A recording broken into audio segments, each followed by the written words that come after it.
Welcome to the intuVision VA configuration walkthrough for parking spot monitoring. intuVision VA has 6 domain-specific modules. These are parking, retail, security, traffic, face detection and matching, and text detection. In this video, we will be focusing on intuVision VA parking, monitoring the short-term parking spots. This will alarm when a vehicle is parked longer than the allowed time for reserved or visitor parking spots and EV charging bays. 2 applications are used to interface with intuVision VA, the intuVision admin for configuring the analytics, and the intuVision review, which is used for event monitoring and reports. We will start the configuration with the intuVision admin. You can input video into intuVision VA from video management systems directly from cameras or from video recordings. In this example, we will use an RTSP stream directly from an IP camera.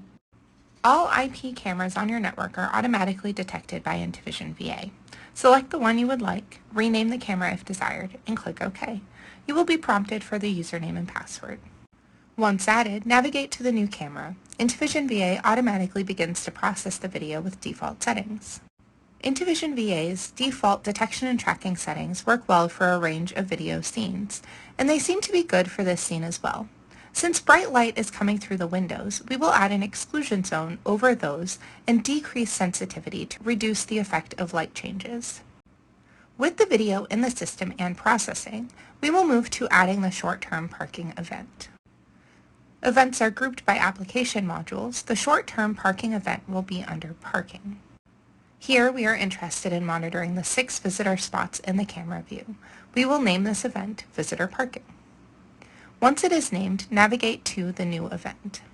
The first step is to specify the number of rows and columns for the parking spot grid to match these visitor spots. Here we have just 1 row with 6 spots.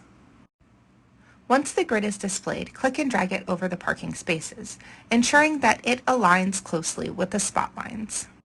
Click Apply to save the settings. The next step is to do the classification training for intuVision VA to learn when a parking spot is occupied or empty. Once the classification is complete, the white dots on each parking spot will change color to reflect the spot status, green for the empty and red for the occupied spots respectively. Additionally, the timers on each spot will show how long a spot has been available or occupied. Classification training is done on the camera level, so click back to the camera. Once on the camera, click on the Classification tab. Then click the icon in the toolbar to start classification data collection. Even though only 5 samples are needed at minimum to train the models, it is best to include samples from each of the parking spaces. This will result in better models for accurate detections.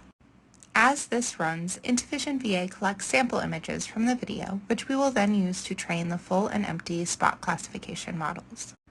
Click on Parking Unassigned to see the collected classification samples.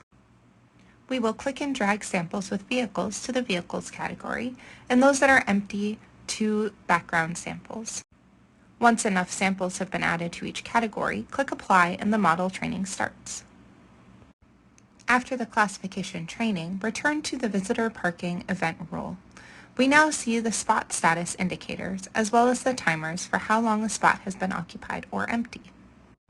Finally, we will set the parking duration for the event to receive an alarm when the vehicle has parked over long. For this example, we will set it to 30 minutes.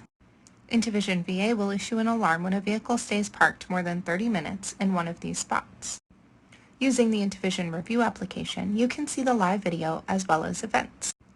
When a vehicle is parked for more than 30 minutes, an alarm will be generated with the camera, event, and spot number information, as well as a snapshot image. Alarms can also be sent to your VMS, emailed to selected recipients, or accessed through the intuVision API. Thank you for watching. Free trials are available on our website, and follow for upcoming videos for our other application modules.